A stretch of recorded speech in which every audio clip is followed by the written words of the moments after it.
بسم اللہ الرحمن الرحیم۔ کتاب الجنایات، جنایتوں کا بیان۔ جنایات جنایتن کی جمع ہے، لغت میں اس کے معنی آتے ہیں ظلم اور تعدی کے۔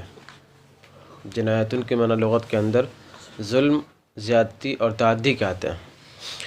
ظلم و زیادتی دو قسم کی ہوتی ہے، کبھی ظلم و زیادتی انسان کی جان، اس کے اعضاء اور جوارح سے متعلق ہوتی ہے، اور کبھی زیادتی انسان کے مال سے متعلق ہوتی ہے، جیسے کسی انسان کو مار دیا، اس کا ہاتھ توڑ دیا، کان کاٹ لیا، زخم کر دیا، تو یہ سب ہے اعضاء اور جوارح، جان اور انسان کے اعضاء اور جوارح پر ظلم و زیادتی کرنا۔ اور کبھی ایسا ہوتا ہے کہ کسی کے مال کو ضائع کر دیا جائے، توڑ دیا جائے، خراب کر دیا جائے۔ تو زیادتی دو قسم کی ہوتی ہے، زیادتی کبھی جان اور اعضاء جوارح سے متعلق ہوتی ہے اور کبھی مال سے متعلق ہوتی ہے۔ تو مال سے متعلق ہونے والی زیادتی کو غصب اور اتلاف سے تعبیر کرتے ہیں، جس کا تفصیلی بیان کتاب الغصب کے اندر گزر چکا۔ جان اور اعضاء جوارح سے جو متعلق ہوتی ہے زیادتی اور ظلم، اس ظلم و زیادتی کو جنایت سے تعبیر کرتے ہیں۔ چنانچہ جنایت کی تعریف اب یوں کر لیں گے کہ جنایت اس ظلم و زیادتی کو کہیں گے جو انسان کی جان یا اس کے اعضاء و اطراف سے متعلق ہو، اطراف پر واقع ہو۔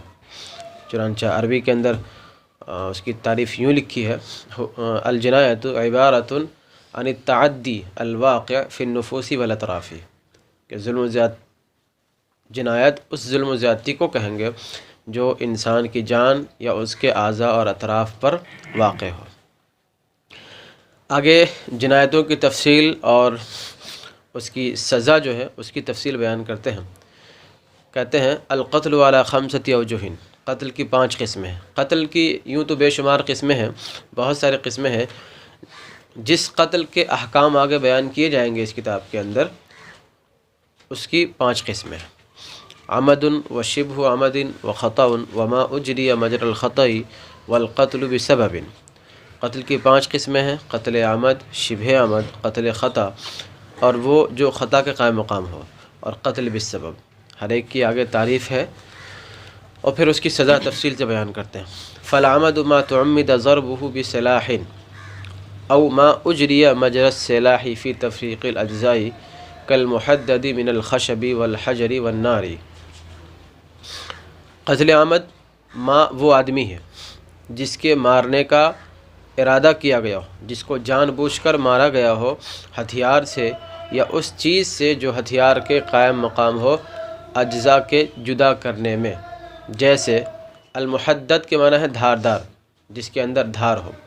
المحدد من الخشب والحجر، جیسے دھاردار لکڑی اور پتھر اور آگ۔ قتل عمد دھاردار، کسی دھاردار چیز سے انسان کو مارنا جان بوجھ کر، کسی دھاردار چیز سے انسان کو جان بوجھ کر مارنا، یہ قتل عمد کہلاتا ہے۔ اور جیسے دھاردار لکڑی ہے، تلوار ہے، یا اس طرح کی اور کوئی چیز ہے، تلوار ہے، گرانسا ہے، اسی طریقے سے لکڑی کی کوئی دھاردار چیز ہے، کلہاڑی نما لکڑی کا بنا ہوا ہے، لوہے کا نہیں ہے، وہ لکڑی ہی کا ہے۔ اسی طریقے سے اور جو مختلف ہتھیار ہے وہ بجائے لوہے کی لکڑی کا ہو، وہ سب کا سب، ان سب سے اگر قتل کیا جائے تو وہ بھی قتل عمد ہی کہلائے گا۔ اسی طریقے سے پتھر ہے، پتھر کو تراش کر کے اس کو دھاردار بنا دیا گیا، اور ظاہر ہے کہ جب اس کے اندر دھار ہے اس سے مارے گا تو آدمی مر ہی جائے گا۔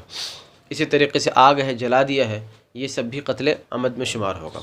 تو قتل عمد اس قتل کو کہیں گے جس میں انسان دوسرے کو کسی دھاردار چیز سے، یا جو دھاردار چیز کے قائم مقام ہو، ہتھیار یا ہتھیار کے قائم مقام کسی دھاردار چیز سے قتل کرے، تو یہ قتل عمد کہلائے گا۔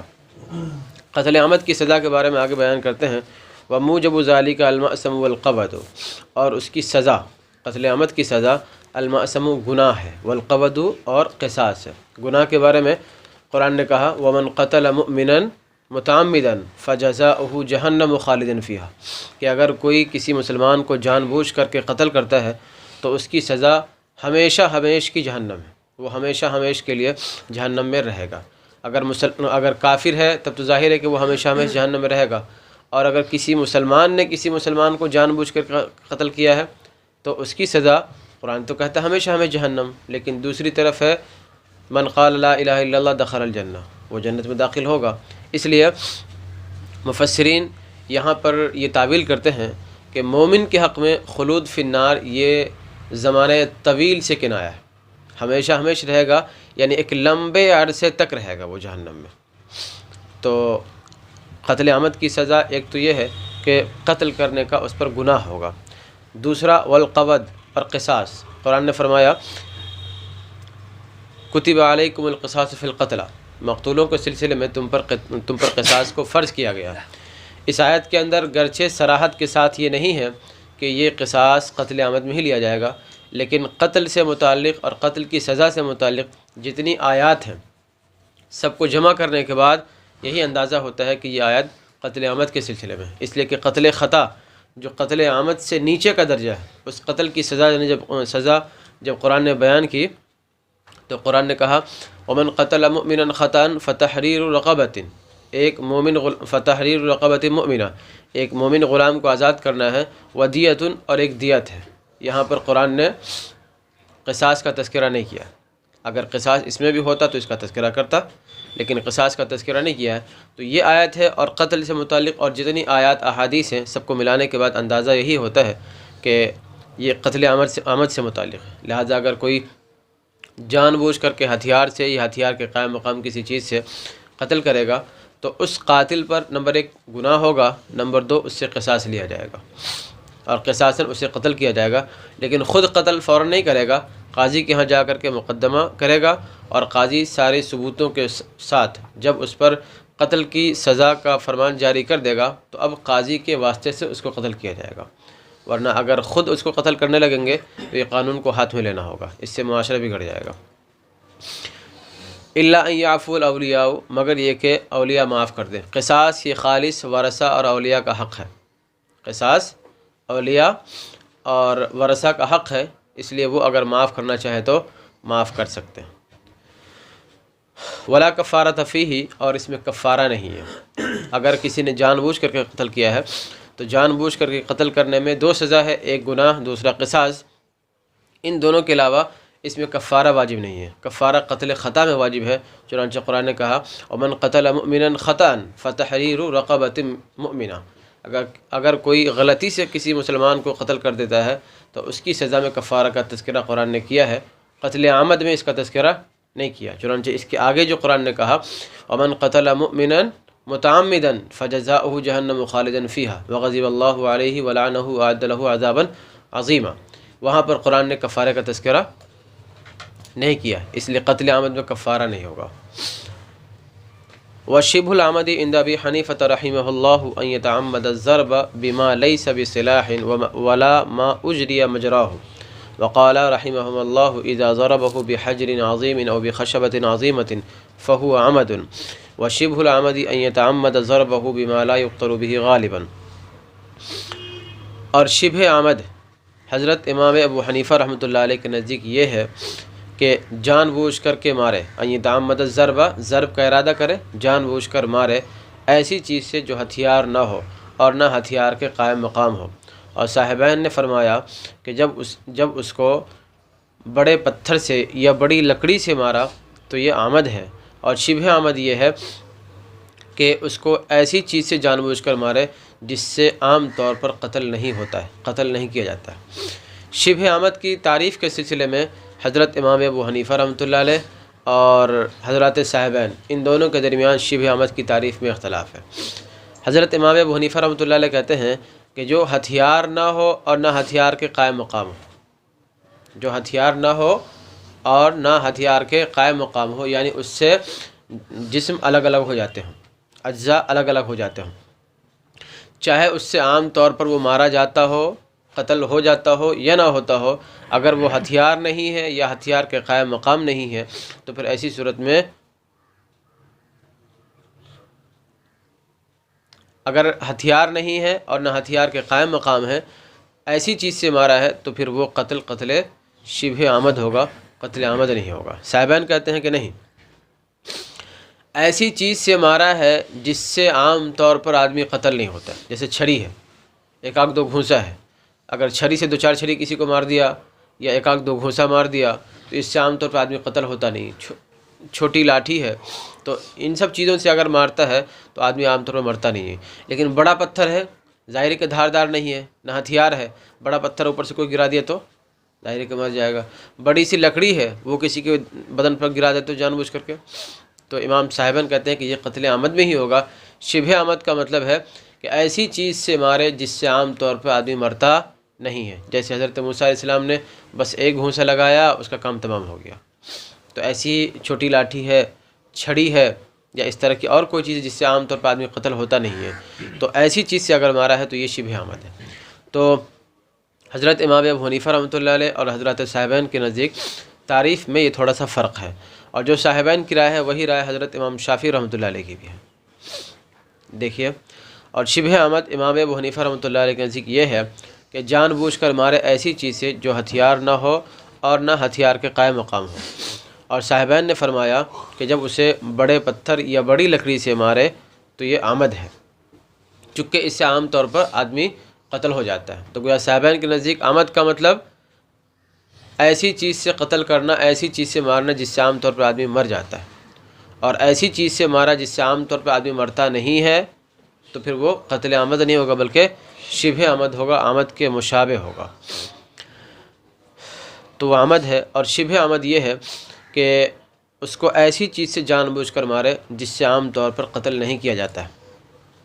تو تعریف میں اختلاف ہے، لیکن تعریف میں اختلاف کے باوجود دونوں کے نزدیک سزا ایک ہے. وہ کیا ہے وہ دیکھ لیجئے. وَمُوجِبُ ذَلِكَ عَلَى الْقَوْلَيْنِ الْمَأْثَمُ وَالْكَفَّارَةُ وَلَا قَوَدَ فِيهِ وَفِيهِ دِيَةٌ مُغَلَّظَةٌ عَلَى الْعَاقِلَةِ. اور اس کی سزا دونوں قول کے مطابق گناہ ہے، کفارہ ہے، اور اس میں قصاص نہیں ہے، اور اس میں دیت مغلظہ ہے. اگر شبہ عمد ہے، قتل شبہ عمد ہے، امام صاحب رحمۃ اللہ علیہ اپنی تعریف کے مطابق اور صاحبان کے نزدیک ان کی تعریف کے مطابق قتل اگر قتل عمد نہیں ہے بلکہ شبہ عمد ہے تو قاتل شبہ عمد پر قتل کرنے کا گناہ ہوگا. اس لیے کہ بہرحال تعمد تو ہے نا، جان بوجھ کر کے مارا ہے، اور قرآن کہتا ہے وَمَنْ قَتَلَ مُؤْمِنًا مُتَعَمِّدًا فَجَزَاؤُهُ جَهَنَّمُ. اس لیے گناہ ہوگا. کفارہ ہوگا، اس لیے کہ یہ قتل شبہ عمد ذو جہتین ہے، من وجہن یہ عمد بھی ہے اور من وجہن خطا بھی ہے. تعمد ہے، جان بوجھ کر کے اس نے مارا ہے، اس لیے عمد کے مشابہ ہے، اور ظاہر ہے کہ وہ مارا ہے ایسی چیز سے جس سے عام طور پر آدمی مرتا نہیں ہے. تو گویا اس نے ارادہ کیا ہے ضرب کا اور ہو گیا قتل. تو ارادہ ضرب سے قتل ہوا ہے، ارادہ قتل نہیں تھا. ارادہ ضرب تھا تو ضرب سے قتل ہو گیا ہے، ظاہر ہے کہ یہ قتل خطا ہی ہوگا. تو یہ من وجہن قتل عمد کے مشابہ ہے اور من وجہن قتل خطا کے مشابہ ہے. اس لیے قتل عمد کے مشابہ ہونے کی وجہ سے گناہ، اور قتل خطا کے مشابہ ہونے کی وجہ سے اس میں کفارہ بھی واجب ہوگا. قصاص نہیں ہوگا اس لیے کہ قتل عمد نہیں ہے. قصاص صرف اور صرف قتل عمد کے اندر ہے، اس لیے کہ قتل عمد کی سزا جو ہے قصاص، یہ شرک کے بعد سب سے بڑا گناہ ہے قتل عمد. تو بڑے گناہ کی سزا بہت بڑی ہوتی ہے، اور جب قتل عمد ہو تو ظاہر ہے کہ جرم بہت بڑھ جاتا ہے. لیکن اگر قتل عمد نہیں ہے، قتل عمد سے نیچے کا درجہ ہے، تو جرم میں تھوڑی سی تخفیف ہو جاتی ہے. اور جب جرم میں تھوڑی سی تخفیف ہو جاتی ہے تو پھر بڑے جرم کی سزا چھوٹے جرم پر نہیں دی جائے گی. اس لیے اس کے اندر قصاص نہیں ہوگا. ولا قواد فیہ، اور اس میں قصاص نہیں ہے. البتہ اس میں دیت بھی ہے. تیسری سزا جو اس کی وہ دیت بھی ہے، دیت مغلظہ. چونکہ قتل خطا کے مشابہ ہے اور قتل خطا کے اندر دیت ہے. قرآن نے کہا ومن قتل مؤمنا خطأ فتحریر رقبۃ مؤمنہ، ایک مسلمان غلام کو آزاد کرے گا، ودیت، اور ایک دیت ہے. تو یہ قتل خطا کا مشابہ ہے، مشابہ ہونے کی وجہ سے اس میں دیت ہے. دیت مغلظہ، دیت مغلظہ کہتے ہیں 100 اونٹ کو.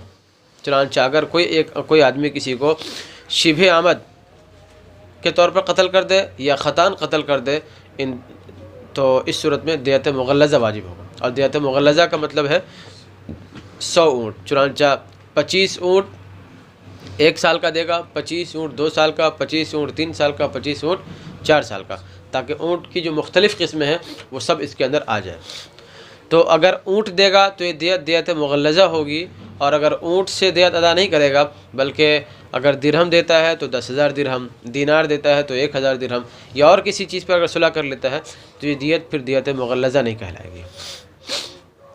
وموجب ذالک علی القولین، اور اس کی سزا دونوں قول کے مطابق گناہ ہے، کفارہ ہے، اور اس میں قصاص نہیں ہے۔ وفیہ دیت مغلظۃ علی العاقلۃ، اور اس میں دیت مغلظہ ہے عاقلہ پر۔ عاقلہ کہتے ہیں قاتل کے خاندان اور اس کے قبیلے والے کو جس سے قاتل کو کسی بھی انسان کو حمایت اور نصرت حاصل ہوتی ہے۔ جیسے میری مدد میرے خاندان والے، میرے گاؤں والے، میرے قبیلے والے کریں گے تو میرے جو عاقلہ ہوں گے یہ میرے خاندان والے اور میرے قبیلے، میرے گاؤں والے ہوں گے۔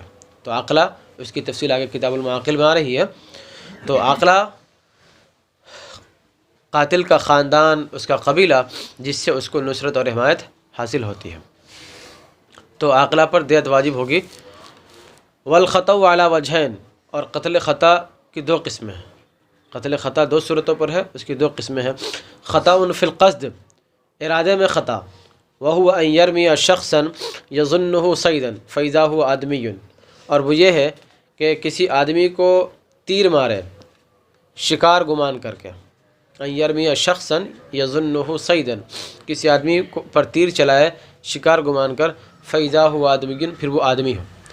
دور تھا ایک آدمی اور جھک کر کے کوئی کام کر رہا تھا، مثلا شکاری دور سے تیر چلایا، شکاری کو لگا کہ شاید وہ کوئی جانور ہے، شکاری کو لگا کہ شاید وہ کوئی جانور ہے، دور تھا وہ انسان، پتہ نہیں چل سکا اور اس نے تیر چلا دیا۔ تو ظاہر ہے کہ وہ تو انسان کو انسان سمجھ کے نہیں نہ مارا ہے، انسان کو شکار سمجھ کر کے مارا ہے، گویا یہ ارادے میں خطا ہے۔ اور خطا کی دوسری صورت ہے خطا فی الفعل، اور خطا فی الفعل اب وہ یہ ہے کہ ایک آدمی تیر تو چلا رہا ہے اپنے ہدف اور اپنے نشانے پر، مثلا سامنے ایک جانور ہے جس کو تیر مارنا ہے اور جس پر تیر چلانا ہے، تیر چلا رہا تھا اور خطا کر کے غلطی سے وہ تیر بجائے نشانے پر لگنے کے بعد آزو بازو کسی آدمی کو لگ جائے، تو یہ خطا فی الفعل ہے۔ تو خطا کی دو قسمیں ہیں، خطا فی القصد اور خطا فی الفعل۔ بہر صورت وہ قتل خطا ہی کہلائے گا، اس کی سزا آگے آ رہی ہے۔ والخطأ علی وجہین، اور قتل خطا کی دو صورت ہے۔ خطأ فی القصد، ارادے میں خطا، وہو ان یرمی شخصا یظنہ صیدا، اور وہ یہ ہے کہ کسی شخص پر تیر چلائے شکار گمان کر کے، فاذا هو آدمی، پھر وہ آدمی ہو۔ وخطأ فی الفعل، اور خطا فی الفعل، وہو ان یرمی غرضا فیصیب آدمیا، اور وہ یہ ہے کہ ہدف پر تیر چلائے، نشانے پر تیر چلائے، پھر وہ کسی آدمی کو لگ جائے۔ وموجب ذالک الکفارۃ والدیۃ علی العاقلۃ، اور اس کی سزا کفارہ اور دیت ہے عاقلہ پر۔ ولا مأثم فیہ، اور اس میں گناہ نہیں۔ قتل اگر خطا ہے، چاہے وہ خطا فی القصد ہو یا خطا فی الفعل ہو، قتل اگر قتل خطا ہے تو قتل خطا کی سزا کفارہ ہے، چنانچہ خود قرآن نے کہا ومن قتل مؤمنا خطأ فتحریر رقبۃ مؤمنہ، کفارہ ادا کرنا پڑے گا، اور دیت بھی ہوگی، ودیۃ مسلمۃ الی اہلہ، اور دیت ہوگی جو اس کے ورثہ کو دی جائے گی، ادا کی جائے گی۔ تو قتل خطا کی سزا کفارہ بھی ہے ایک سزا، دوسری سزا ہے کہ عاقلہ پر دیت واجب ہوگی۔ میراث سے بھی محروم ہو جائے گا۔ مقتول اگر اس کا کوئی رشتہ دار تھا اور ایسا رشتہ دار تھا جس کا یہ وارث بن سکتا ہے، تو اس مقتول کی وراثت سے یہ شخص محروم ہو جائے گا، اس مقتول کی وراثت سے محروم ہو جائے گا یہ۔ ولا مأثم فیہ، لیکن اس میں گناہ نہیں ہے۔ ظاہر ہے کہ آدمی کوئی کام اگر جان بوجھ کے کرتا ہے اس پر نہ گناہ ہوگا، اس میں تعمد کا تو کوئی دخل ہے نہیں، اس لیے اس میں گناہ نہیں ہوگا۔ پھر قرآن نے جہاں اس قتل خطا کی سزا کا تذکرہ کیا ہے وہاں پر گناہ کا تذکرہ نہیں کیا ہے، اس لیے اس قتل خطا کے اندر گناہ نہیں ہوگا۔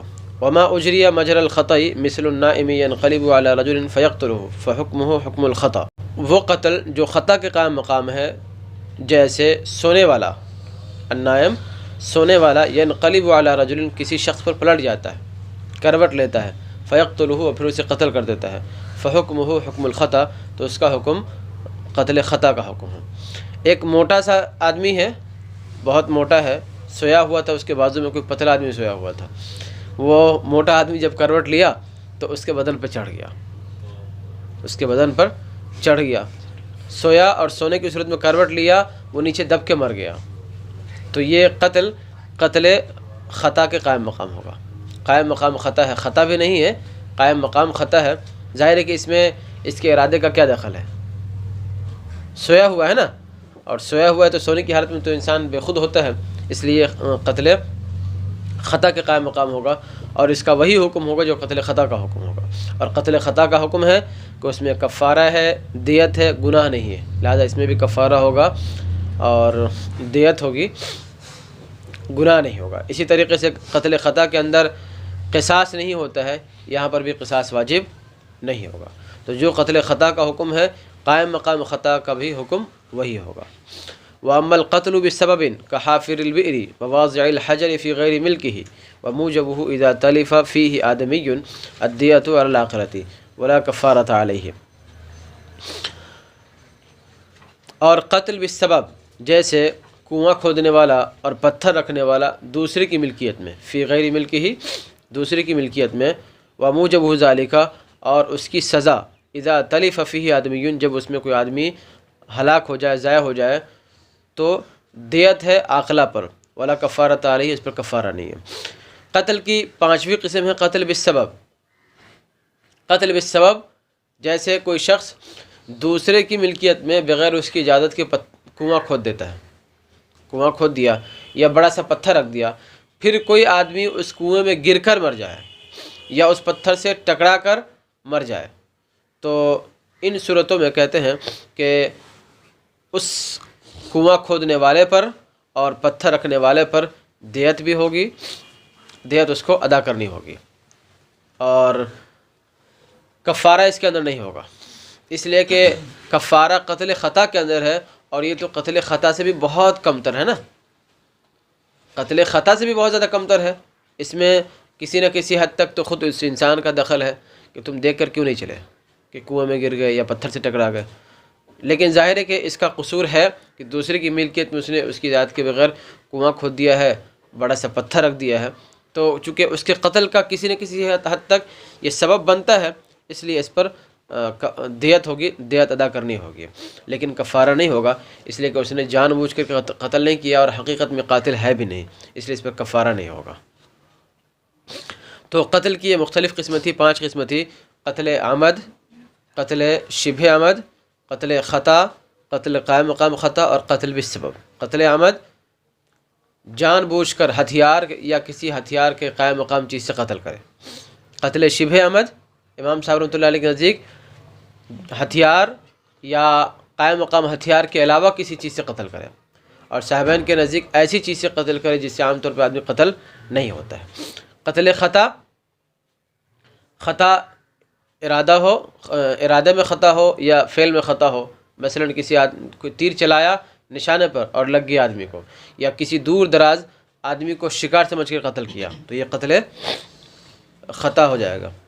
تو 3 قسمیں ہو گئی، اور چوتھی قسم ہے قائم مقام خطا، اور 5ویں قسم ہے قتل بالسبب۔ قتل عمد کی سزا ابھی اوپر آ گئی کہ اس میں گناہ ہوگا اور قصاص ہوگا، کفارہ نہیں ہوگا۔ قتل شبہ عمد کے قصاص تو نہیں ہے، البتہ گناہ ہے اور کفارہ ہے اور دیت مغلظہ ہے، تو گویا قتل شبہ عمد کی 3 سزا ہو جائے گی: گناہ، کفارہ اور دیت مغلظہ۔ اور قتل خطا، چاہے وہ خطا فی الفعل ہو یا خطا فی القصد ہو، اس کی سزا کفارہ ہے اور دیت ہے۔ البتہ یہاں پر جو دیت ادا کرے گا وہ 5 طرح کا اونٹ دے گا: 20 حقہ، 20 جزع، 20 بنت لبون، 20 بنت مخاض، اور 20 ابن مخاض یعنی مذکر۔ حضرت عبداللہ بن مسعود رضی اللہ تعالیٰ عنہ سے اس دیت کی تفصیل یوں ہی منقول ہے۔ اور قتل اگر قائم مقام خطا ہے تو اس کا حکم قتل خطا کا ہے، جو سزا قتل خطا کی ہے وہی حکم اس کا بھی ہوگا۔ اور اگر قتل بالسبب ہے تو قتل بالسبب میں صرف اور صرف دیت ہوگی، نہ کفارہ ہوگا، نہ قصاص ہوگا، نہ اور کوئی سزا اس کو ملے گی۔ قصاص کب واجب ہوگا اور کن لوگوں کے قتل کرنے سے واجب ہوگا، آگے اس سلسلے میں ایک ضابطہ بیان کرتے ہیں۔ والقصاص واجب بقتل كل محقون الدم على التعبید اذا قتل عمدا، اور قصاص واجب ہوگا بقتل كل محقون، محقون بمعنی محفوظ، محقون الدم محفوظ الدم، على التعبید دائمی طور پر، اور قصاص واجب ہوگا ہر ایسے شخص کے قتل کرنے سے، بقتل کل محقون الدم، ہر ایسے شخص کے قتل کرنے سے جس کا خون دائمی طور پر محفوظ ہے، اذا قتل عمدن، جب اسے جان بوجھ کر کے قتل کرے۔ یہ قصاص کے لیے، قصاص کے واجب ہونے کے لیے ایک ضابطہ ہے کہ محفوظ الدم، ایسا انسان جس کا خون دائمی طور پہ محفوظ ہوتا ہے، اس کو قتل کرنے سے جان بوجھ کر قصاص واجب ہوگا۔ چنانچہ مسلمان ہے، ایک مسلمان کا مال، اس کی جان، اس کی عزت و آبرو سب دوسرے مسلمان پر حرام ہے، نہ اس کی جان پر ہاتھ ڈال سکتا ہے، نہ اس کی عزت و آبرو پر، نہ اس کے مال پر۔ اللہ کے رسول کا فرمان ہے، لا یحل دم امرئ مسلم یشہد ان لا الہ الا اللہ وانی رسول اللہ، کہ ایک مسلمان جو گواہی دیتا ہے اس بات کی کہ اللہ ایک ہے اور میں اللہ کا رسول ہوں، اس مسلمان کا خون حلال نہیں ہے۔ تو مسلمان کا خون ہمیشہ ہمیشہ کے لیے محفوظ ہو جاتا ہے۔ اسی طریقے سے ذمی ہے وہ غیر مسلم جو دارالاسلام میں معاہدے کے تحت رہتا ہو، وہ ذمی بھی چونکہ معاہدے کے تحت آ جاتا ہے، اس لیے اس کی جان، اس کا مال، اس کی عزت و آبرو بھی ایک مسلمان کی طرح دائمی طور پر محفوظ ہو جاتا ہے۔ تو اگر محفوظ الدم انسان ہے، مسلمان ہے یا ذمی ہے، اس کو ان دونوں میں سے اگر کسی کو قتل کرے گا تو اگر جان بوجھ کے قتل کیا ہے تو قاتل سے قصاص لیا جائے گا، اور جو محفوظ الدم نہیں ہے، جس کا خون محفوظ نہیں ہے دائمی طور پر، پھر اس کو قتل کرنے سے قصاص واجب نہیں ہوگا۔ چنانچہ اسی حدیث کے اندر جو ابھی بیان کی، اللہ کے رسول کا فرمان ہے، آگے حدیث کا ٹکڑا ہے کہ 3 صورتوں میں خون غیر محفوظ ہو جاتا ہے۔ ایک، شادی شدہ زانی، شادی شدہ ہونے کے باوجود وہ زنا کرتا ہے تو ایسے شخص کی سزا چونکہ رجم ہے، اور رجم کا مطلب پتھر سے مار مار کر اسے ہلاک کر دیا جائے گا، تو چونکہ آگے چل کے وہ ہلاک ہی ہونے والا ہے، اس لیے اس کا خون اب غیر محفوظ ہے۔ اسی طریقے سے قاتل عمد، جان بوجھ کر کسی کو قتل کر دیا، تو اب اس قاتل کا خون غیر محفوظ ہو جاتا ہے۔ اور تیسرا ہے مرتد، کوئی مرد اگر مرتد ہو جاتا ہے تو مرتد پہلے اسلام پیش کیا جائے گا، شبہات کو دور کیا جائے گا، واپس آ جائے تو ٹھیک، اور اگر شبہات کو دور کرنے کے باوجود بھی واپس نہیں آتا ہے تو اس کی سزا ہے قتل۔ تو ان 3 صورتوں میں انسان کا خون غیر محفوظ ہو جاتا ہے، ورنہ مسلمان اور ذمی کا خون ہمیشہ محفوظ رہتا ہے، دائمی طور پہ محفوظ رہتا ہے۔ لہذا کسی مسلمان کو قتل کرے یا کسی ذمی کو قتل کرے، اس صورت میں اس سے قصاص لیا جائے گا۔ چنانچہ آگے اس کی تفصیل ہے، دیکھ لیے۔ وَيُقْتَلُ الْحُرُّ بِالْحُرِّ وَالْحُرُّ بِالْعَبْدِ،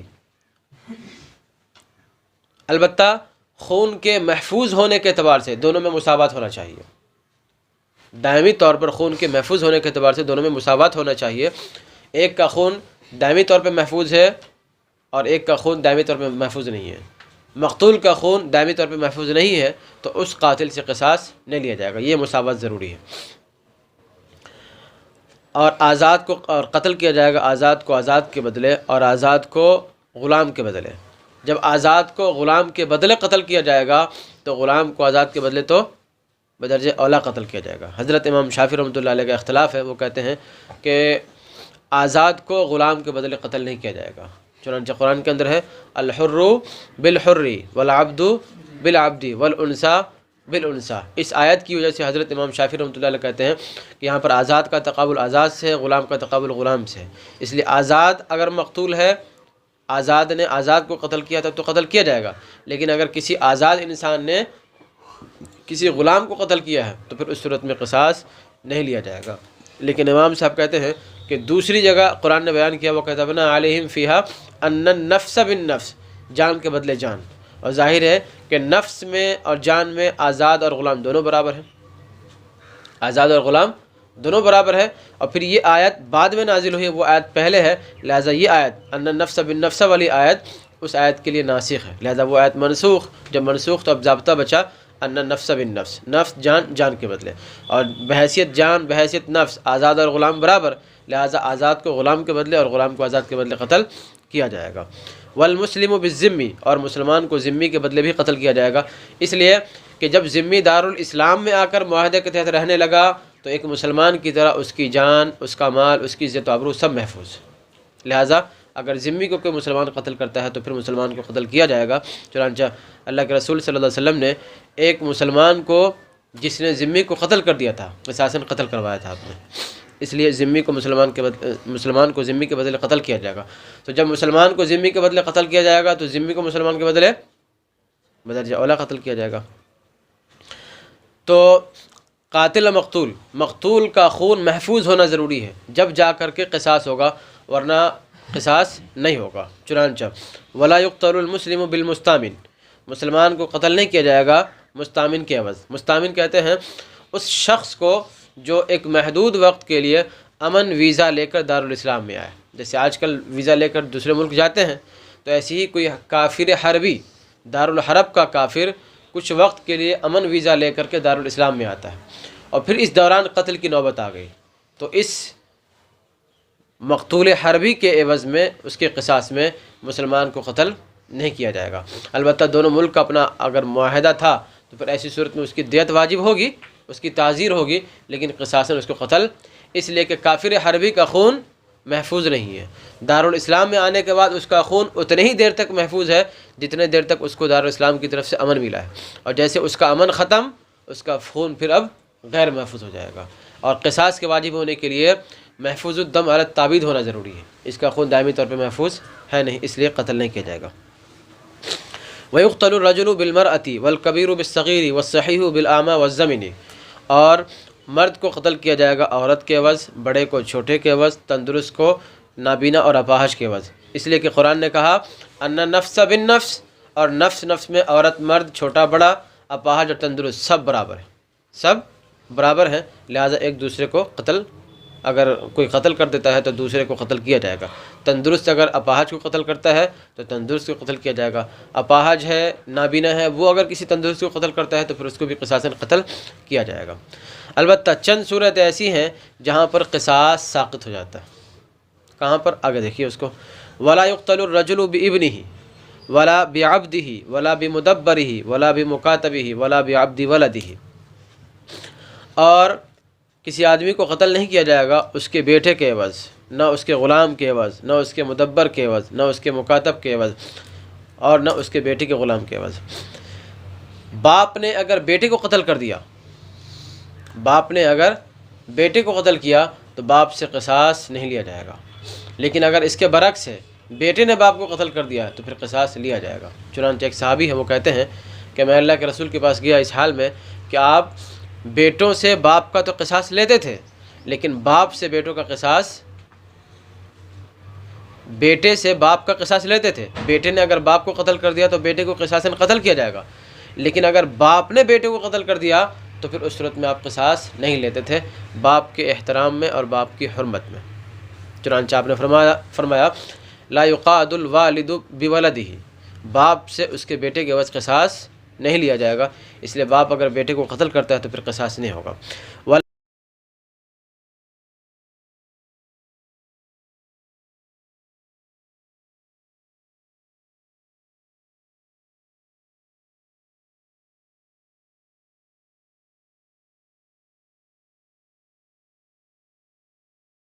اسی طرح اگر اپنے غلام کو قتل کر دیا تو غلام کو قتل کرنے کی صورت میں آقا سے قصاص نہیں لیا جائے گا، کیونکہ حضرت علی، حضرت عبداللہ بن عمر رضی اللہ تعالیٰ عنہما سے منقول ہے کہ ایک شخص نے اپنے غلام کو قصداً قتل کر دیا تو رسول اللہ صلی اللہ علیہ وسلم نے اس کو 100 کوڑے لگوائے اور 1 سال تک کے لیے شہر بدر کر دیا اور غنیمت سے اس کو محروم کر دیا، لیکن اس سے قصاص نہیں لیا۔ لہٰذا عام جو ضابطہ ہے ان نفس بالنفس، اس ضابطے سے باپ اور آقا یہ دونوں مستثنیٰ ہوں گے، دونوں حدیث کی وجہ سے۔ باپ کے سلسلے میں حدیث گزر چکی ہے، سرکار دو عالم صلی اللہ علیہ وسلم کا فرمان ہے لا یقاد الوالد بولدہ، لہٰذا باپ اس حدیث کی وجہ سے مستثنیٰ ہو جائے گا، اور غلام اس حدیث کی وجہ سے جو حضرت علی اور حضرت عبداللہ بن عمر رضی اللہ عنہما سے منقول ہے کہ آپ نے ایک ایسے شخص کو جس نے اپنے غلام کو قصداً قتل کر دیا تھا 100 کوڑے لگوائے، 1 سال تک کے لیے شہر بدر کر دیا، مسلمانوں کی غنیمت سے اسے محروم کر دیا، لیکن قصاص نہیں دلوایا۔ اور مدبر اور مکاتب چونکہ غلام کے حکم میں ہے، لہٰذا مدبر اور مکاتب میں بھی یہی حکم ہوگا۔ بیٹا کا غلام ہے تو بیٹا کے غلام میں بھی چونکہ شبہ ملکیت موجود ہے، ضرورت کے وقت باپ کو بیٹے کے مال سے لینے کا حق حاصل ہوتا ہے، لہٰذا وہاں پر شبہ ملکیت کی وجہ سے وہ اپنے غلام کی طرح ہے، اور جس طرح اپنے غلام کو قتل کرنے کی صورت میں آقا سے قصاص نہیں لیا جاتا ہے، ایسے ہی بیٹے کے غلام کو قتل کرنے کی صورت میں بھی قصاص نہیں لیا جائے گا۔ ومن ورث قصاصا علی ابیہ سقط، اور کسی شخص نے اپنے باپ پر قصاص کا وارث ہوا، سقط تو قصاص ساقط ہو جائے گا۔ اپنے باپ پر قصاص کا وارث ہوا، مثلا ایک شخص نے اپنے خسر کو قتل کر دیا، اپنے سسر کو قتل کر دیا، اور اس خسر کی اولاد صرف اس شخص کی جو بیوی ہے وہی ہے، مثلا زید ہے اور زید کا خسر خالد ہے، اور خالد کی بس ایک بیٹی ہے جو اس کا وارث بنے گی، اور وہی بیٹی قاتل کی بیوی ہے، تو خسر کو قتل کر دیا، تو اس قتل کے قصاص کا مطالبہ کون کرے گی؟ بیٹی، اور فرض کر لو کہ بیٹی کا انتقال ہو گیا، تو اب یہ قصاص وراثت میں کس کو ملے گا؟ اس عورت کے بیٹا کو، اب وہ بیٹا خود اس مرد کا بیٹا ہے۔ نہیں بات سمجھ میں آئی؟ کوئی شخص اپنے باپ کے خلاف قصاص کا وارث بنے، مثال کے طور پر خالد نے اپنے خسر زید کو قتل کر دیا، اور زید کی بس ایک بیٹی تھی جو اس کا وارث بنے گی، اور وہی عورت زید کی بیٹی یہ خالد کی بیوی ہے، اور خالد کو اسی عورت سے ایک بیٹا ہے، تو خسر کو تو قتل کر دیا، اس قتل کا قصاص کون لے گا؟ اس کی بیٹی لے گی، اور بیٹی بھی مر گئی، تو اب یہ وراثت میں قصاص کس کو ملے گا؟ بیٹا کو، تو گویا بیٹا کو وراثت میں قصاص ملا کس کے خلاف؟ باپ کے خلاف، یہ قصاص ساقط ہو جائے گا باپ کے احترام میں۔ اور کسی شخص نے کوئی شخص اپنے باپ کے خلاف قصاص کا وارث بنا، سقط تو قصاص ساقط ہو جائے گا۔ ولا یستوفى القصاص الا بالسیف، اور قصاص وصول نہیں کیا جائے گا مگر تلوار سے، ایسی چیز سے جس سے مقتول فوراً قتل ہو جائے، قاتل جس کو قتل کیا جائے گا وہ فوراً قتل ہو جائے، تو قصاص نہیں لیا جائے گا مگر تلوار سے، یعنی ایسی چیز سے قصاص لیا جائے گا جس سے فوراً قتل ہو جائے گا۔ چنانچہ اللہ کے رسول کی حدیث ہے لا قود الا بالسیف، کہ قصاص نہیں لیا جائے گا مگر تلوار سے۔